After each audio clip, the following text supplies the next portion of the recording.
मुख्यमंत्री लाडकी बहीण योजनेच्या अर्जावर पंतप्रधान मोदी, मुख्यमंत्री आणि दोन्ही उपमुख्यमंत्र्यांचे फोटो आहेत। यावरून विरोधकांनी सरकारवर टीका केली आहे। सरकारची योजना ही कुठल्याही पक्षाची किंवा व्यक्तीची जाहिरात करण्याची जागा नाहीये, त्यामुळे सरकारने हे अर्ज त्वरित बदलावेत अशी मागणी नितीन राऊत आणि सुप्रिया सुळेंनी केलेली आहे।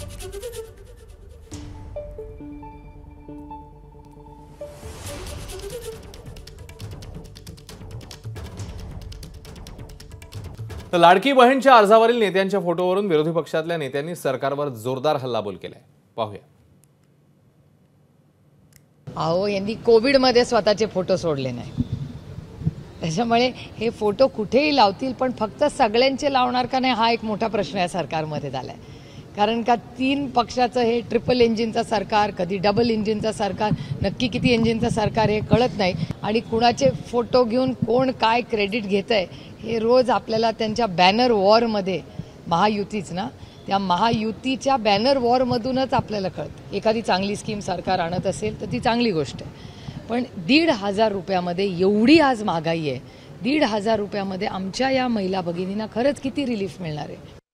तुम्ही योजना आणता तर योजना बहिणींसाठी तुम्ही आणलेली आहे। हे ठीक आहे की बरेच दिवसानंतर, बरेच वर्षानंतर तुम्हाला आपल्या बहिणीची आठवण या ठिकाणी झाली, बहिणींची सुरक्षा कशी व्हायला पाहिजे हा विचार आपण केला। त्यासाठी आपले फोटो सुद्धा तुम्ही अर्जावर लावता। जेव्हा सरकारी अर्ज आपण या ठिकाणी करतो, सरकारी अर्जावर कुणाचेही फोटो नसतात। निवडणूक डोळ्यासमोर घेऊन मतांची गोळाबेरीज करण्यासाठी हा केविलवाना खटाटोप या राज्य सरकारचा चालला आहे। मंत्री शंभूराज देसाईंनी मात्र लाडकी बहीण अर्जावर असलेले मुख्यमंत्री आणि उपमुख्यमंत्र्यांच्या फोटोंचं समर्थनच केलंय। तसंच विरोधकांवर देखील त्यांनी टीका केली आहे। पाहूया।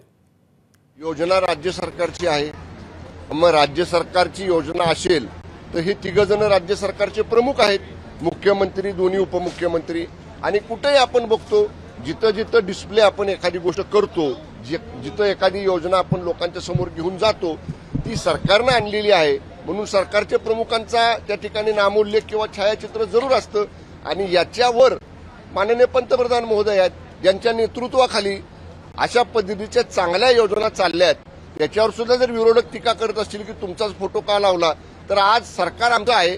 सरकार लोकांच्यासाठी, सामान्य जनतेसाठी, सामान्य नागरिकांसाठी अशा चांगल्या योजना आणतंय, त्याच्यावर विरोधकांनी टीका करणं योग्य नाही।